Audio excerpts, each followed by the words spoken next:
नमस्कार। होम्योपैथी के इस विशेष एपिसोड में मैं बस्ती से डॉक्टर अनिल श्रीवास्तव अपने सभी सुनने वाले साथियों का स्वागत करता हूं, अभिनंदन करता हूं। जैसा कि आप सब जान रहे हैं, इस समय पूरे दक्षिण क्षेत्र में देश के समुद्री तूफान बहुत भीषण रूप से अपना असर दिखा रहा है और उसका असर हमारे उत्तर प्रदेश, मध्य प्रदेश, बिहार में भी आ गया। और कल से लगातार यहाँ पे आंधी तूफान, लाइट की बाधा रही और कल इतनी अव्यवस्था थी कि मैं आपके बीच चाह करके भी नहीं आ पाया।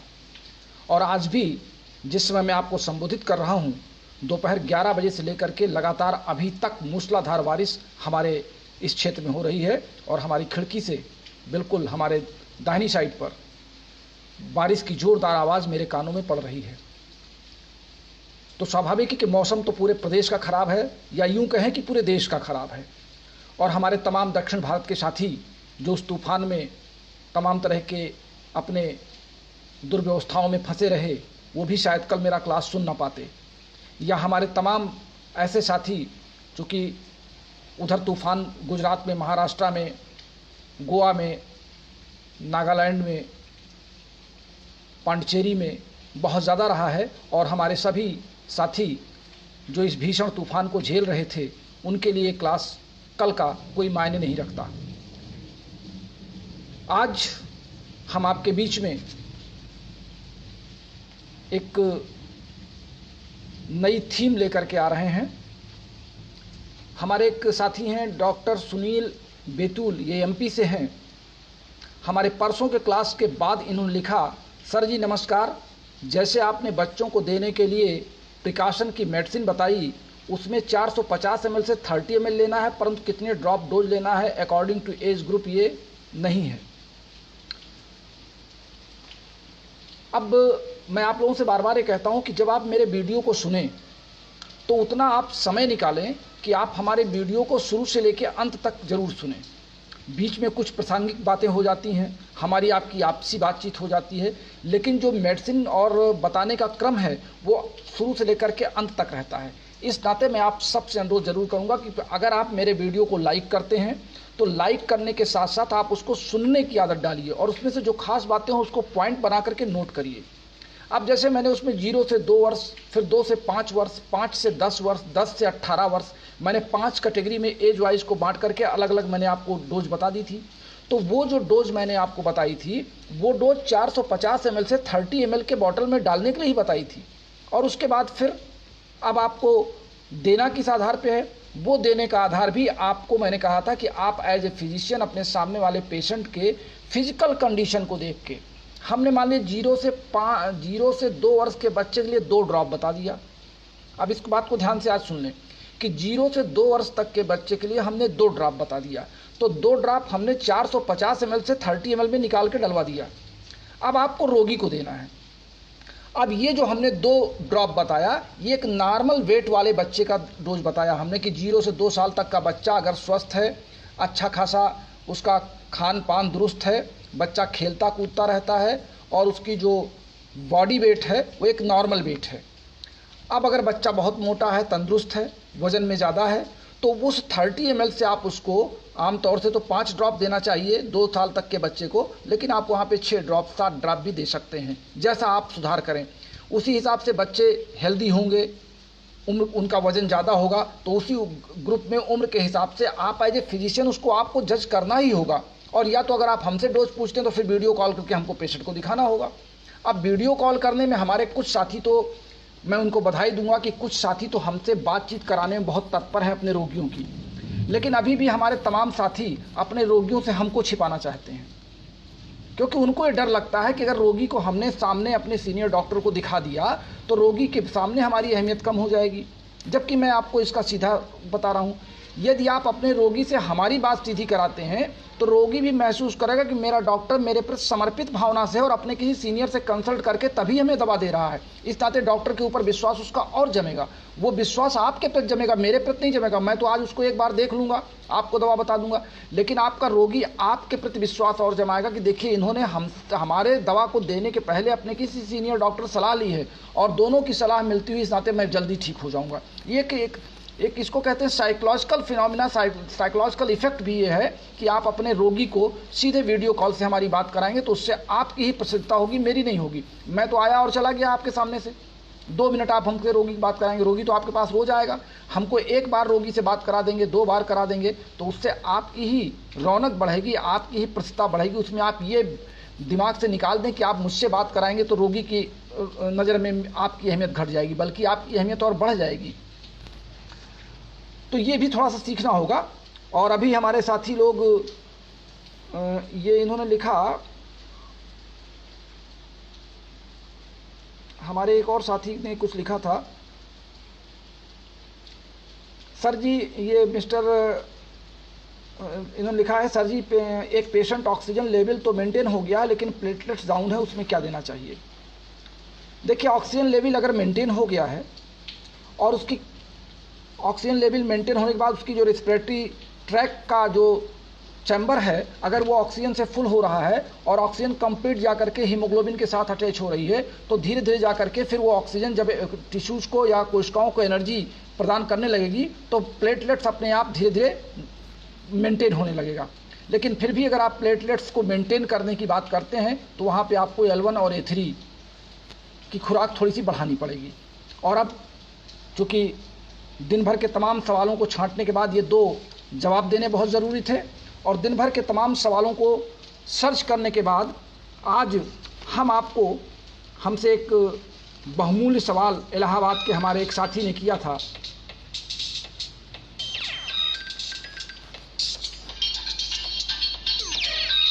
हमारे लिए एक बहुत बहुमूल्य सवाल हमारे इलाहाबाद के एक साथी ने किया था कि आपके L2 और L3 में, इन दोनों में आप L1 और A3 का कॉम्बिनेशन क्यों देते हैं।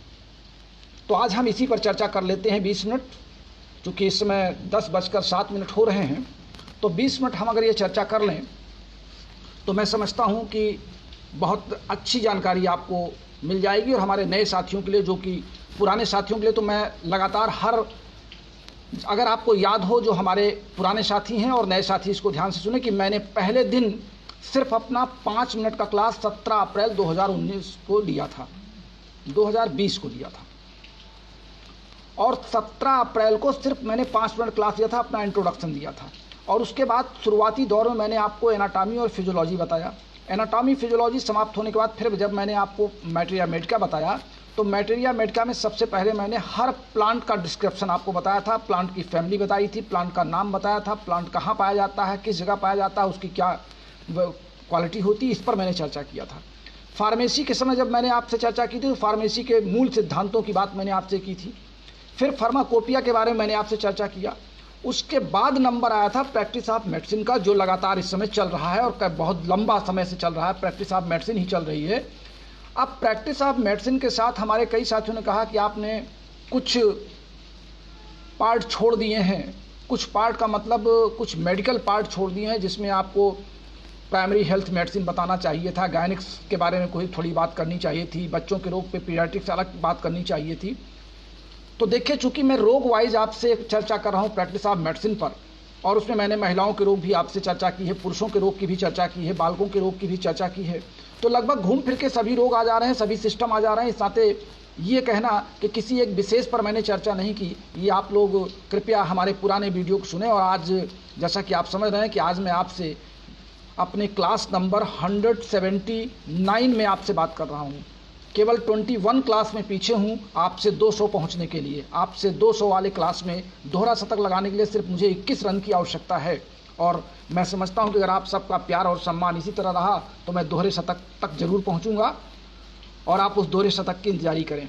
अब चर्चा ये है कि L2, L3 और CNS में L1 और A3 ये कंबाइंड मेडिसिन है।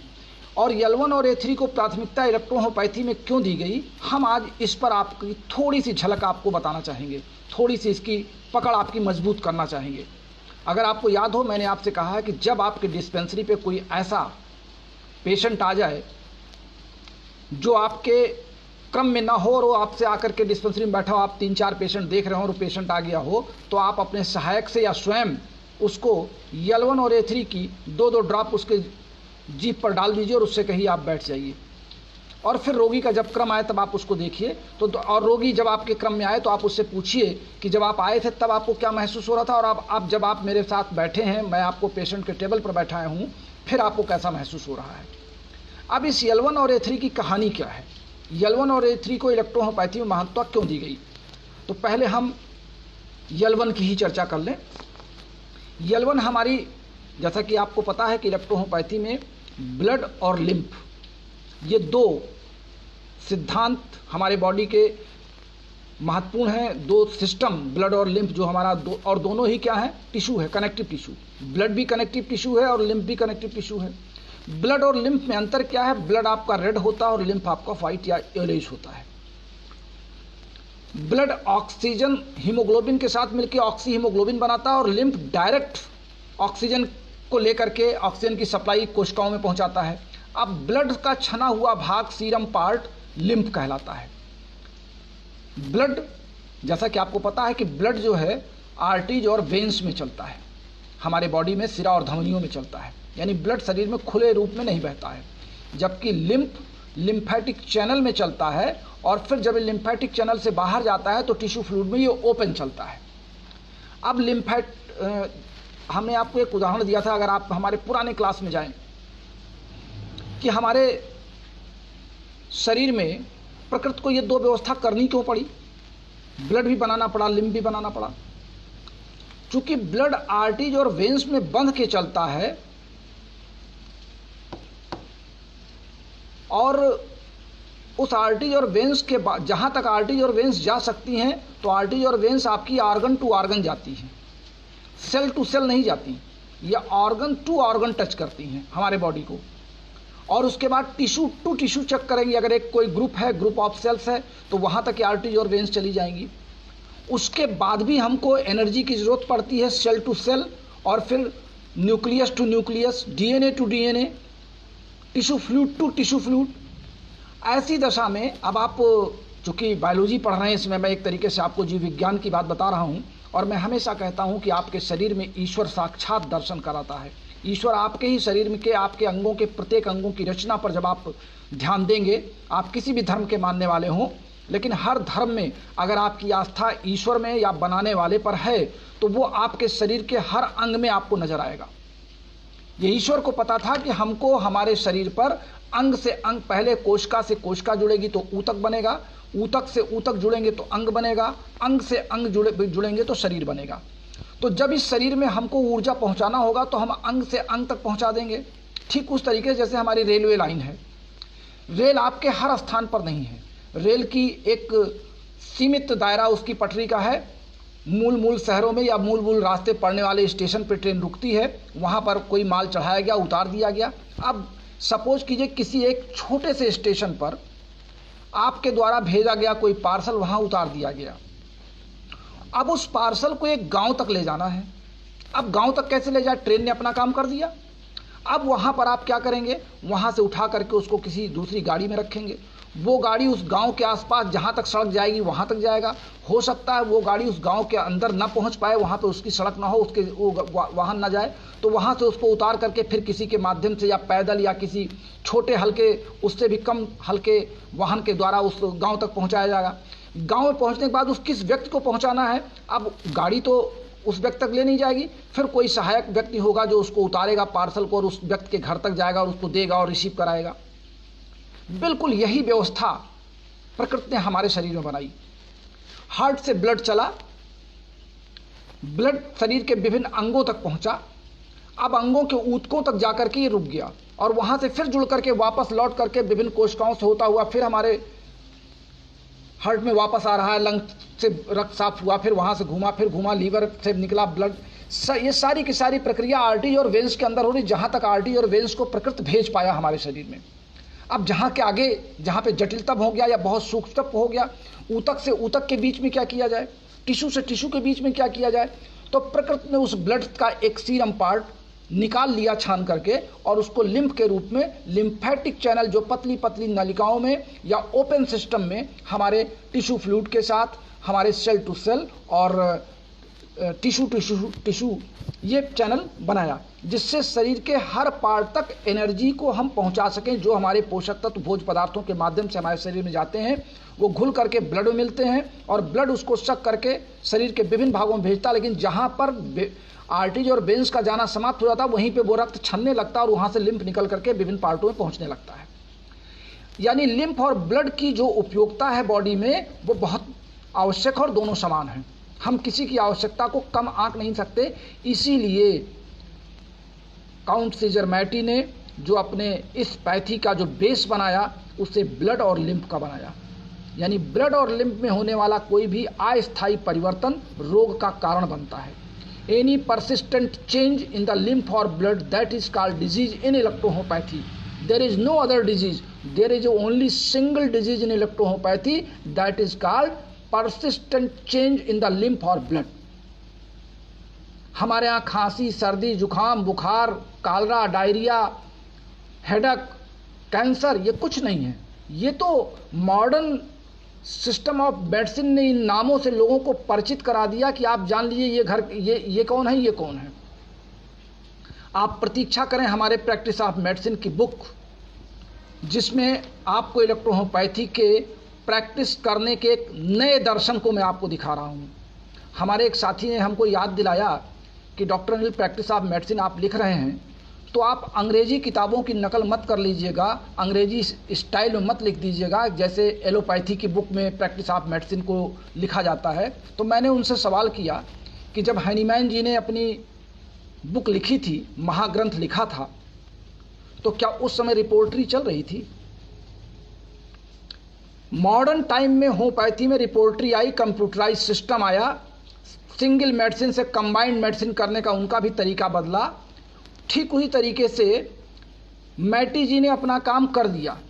उन्होंने हमको एक ट्रैक दे दिया, उन्होंने रेलवे पटरी बिछा दी और उन्होंने एक ट्रेन उस पर चलाया।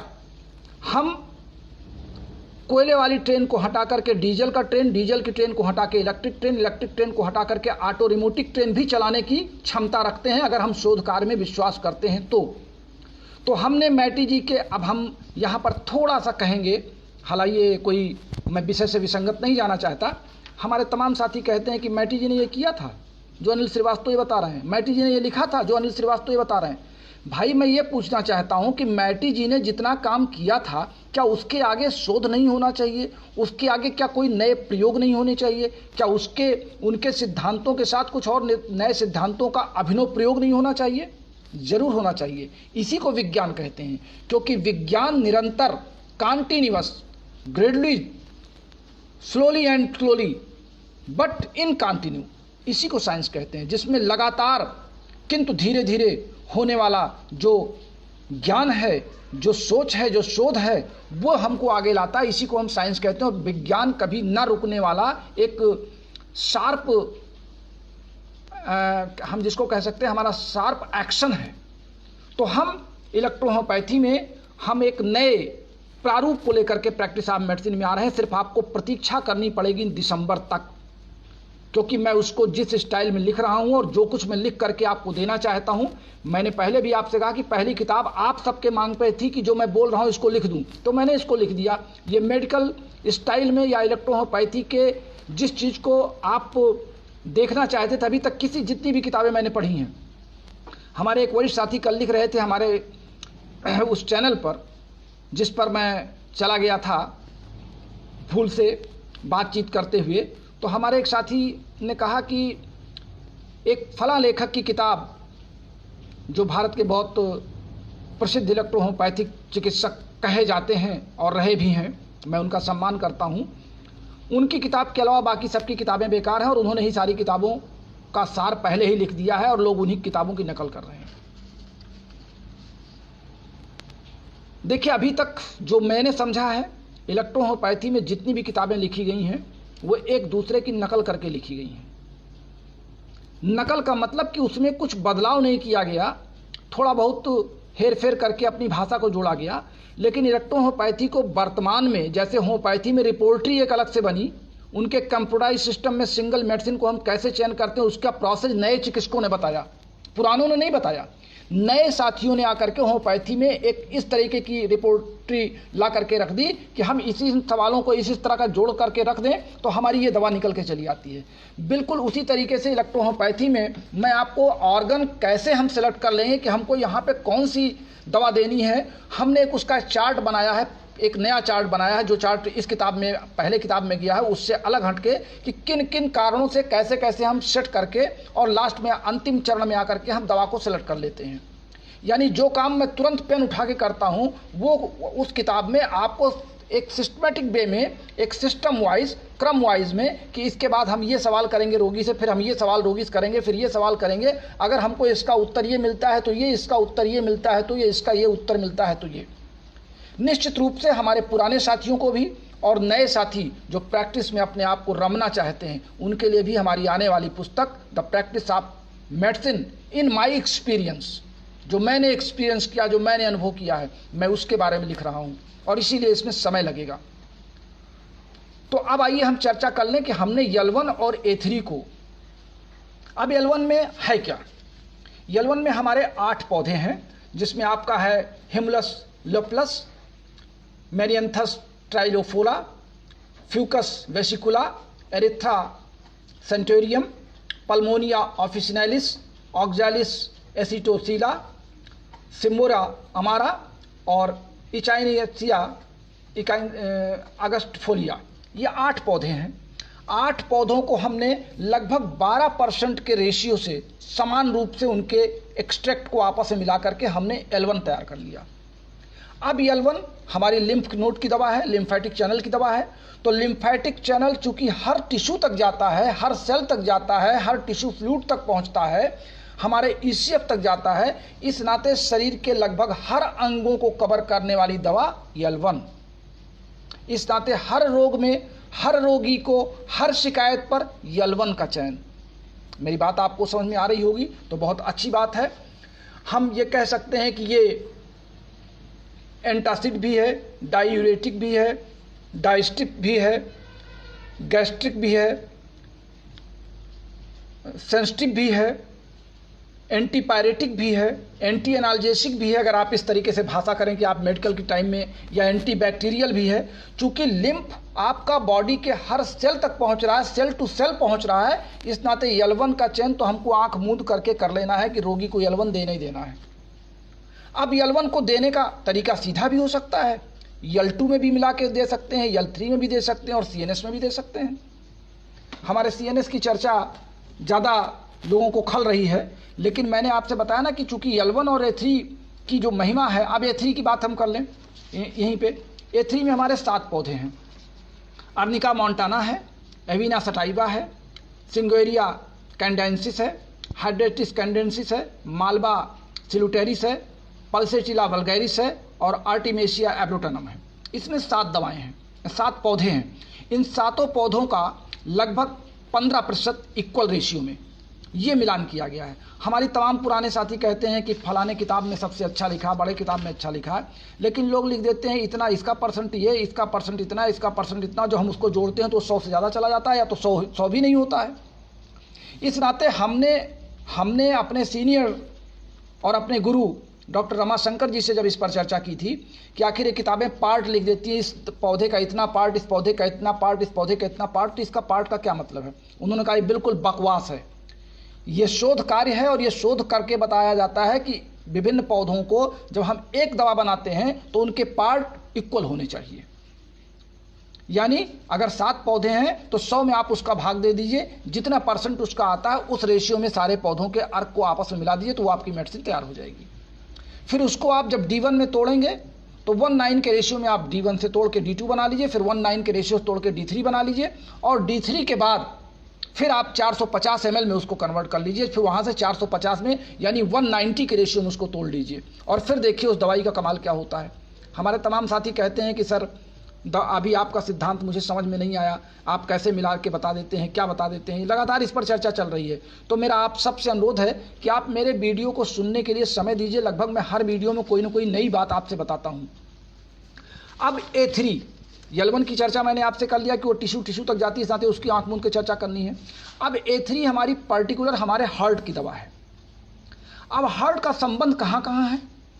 हार्ट का संबंध आर्टरीज वेन से है, यानी ब्लड को पंप करता है और पंप करके आर्टरीज और वेन्स को देता है और उनसे लेता है और उनको देता भी है। एक तरफ से लेता है, एक तरफ से देता है।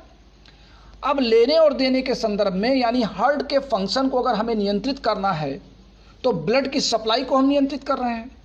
अब ब्लड की सप्लाई के साथ साथ ये आपके आरबीसी पर नियंत्रण, डब्ल्यूबीसी पर नियंत्रण, फोड़े फुंसी पर नियंत्रण, आपके ब्लड सर्कुलेशन पर नियंत्रण, ब्रेन के ऊपर भार न पड़े उसका नियंत्रण, आपके सिंपैथेटिक नर्व पर इसका नियंत्रण, लगभग A3 का नियंत्रण ब्लड के सर्कुलेशन से लेकर के हार्ट के कारण से ये सब पर इसका नियंत्रण है। यानी कुल मिलाकर के हम ये कह सकते हैं कि सभी अंगों पर हार्ट का अपना एक प्रभाव पड़ा हुआ है।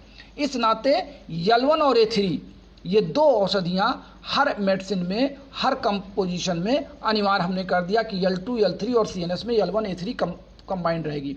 अगर आपको कोई दवा याद नहीं आ रही है, आप रोगी की मर्ज को समझ नहीं पा रहे हैं, उसकी शिकायत को समझ नहीं पा रहे हैं, तो आप क्या करें? आप कुछ ना करें, आप L2 plus L3 plus CNS उसको देके घर भेज दीजिए। अगर आपको लगता है कि इसमें कोई इलेक्ट्रिसिटी देनी है तो इलेक्ट्रिसिटी दे दीजिए, नहीं तो ना दीजिए। लेकिन जैसे आप उसको L2, L3 और CNS दे देंगे तो इससे जानते हैं क्या होगा?